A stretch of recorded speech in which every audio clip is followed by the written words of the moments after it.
Terracotta army உலகுக்கு அறிமுகமானது. 1974ஆம் ஆண்டு March 29 அன்று சீனாவின் மிக முக்கியமான தொல்பொருள் கண்டுபிடிப்புகளில் ஒன்றான டெரகோட்டா ஆர்மி உலகுக்கு அறிமுகமானது.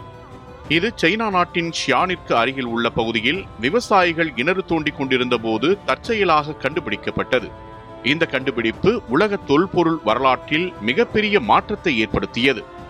இந்த மண் படைகள் குயின் ஷி ஹுவாங் என்பவரின் சமாதியை பாதுகாக்க உருவாக்கப்பட்டவை.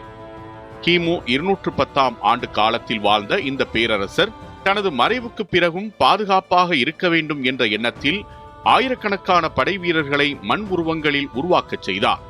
ஒவ்வொரு சிலையும் தனித்துவமான முக அமைப்புகளை கொண்டிருப்பது இதன் சிறப்பாகும். இந்த டெரகோட்டா ஆர்மியில் ஆயிரக்கணக்கான படை வீரர்கள், குதிரைகள், ரதங்கள் ஆகியவை உள்ளன. இவை அனைத்தும் உண்மையான படை அமைப்பை பிரதிபலிக்கும் வகையில் ஒழுங்குபடுத்தப்பட்டுள்ளன. இந்த அமைப்பு அந்த காலத்தின் இராணுவ கட்டமைப்பையும் கலை நுணுக்கத்தையும் வெளிப்படுத்துகிறது.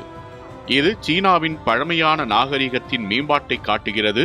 இந்த கண்டுபிடிப்பு உலகம் முழுவதும் ஆராய்ச்சியாளர்களையும் வரலாற்று அறிஞர்களையும் ஈர்த்தது.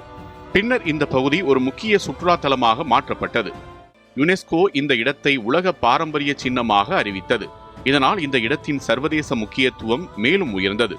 மொத்தத்தில் 1974ஆம் ஆண்டு கண்டுபிடிக்கப்பட்ட டெரகோட்டா ஆர்மி என்பது சீனாவின் வரலாறு, கலாச்சாரம் மற்றும் கலைத்திறமையை வெளிப்படுத்தும் ஒரு அற்புதமான சின்னமாகும். இது மனிதர்கள் பழங்காலத்தில் உருவாக்கிய கலை மற்றும் தொழில்நுட்ப முன்னேற்றத்தை காட்டும் ஒரு முக்கிய ஆதாரமாக இன்றும் விளங்குகிறது.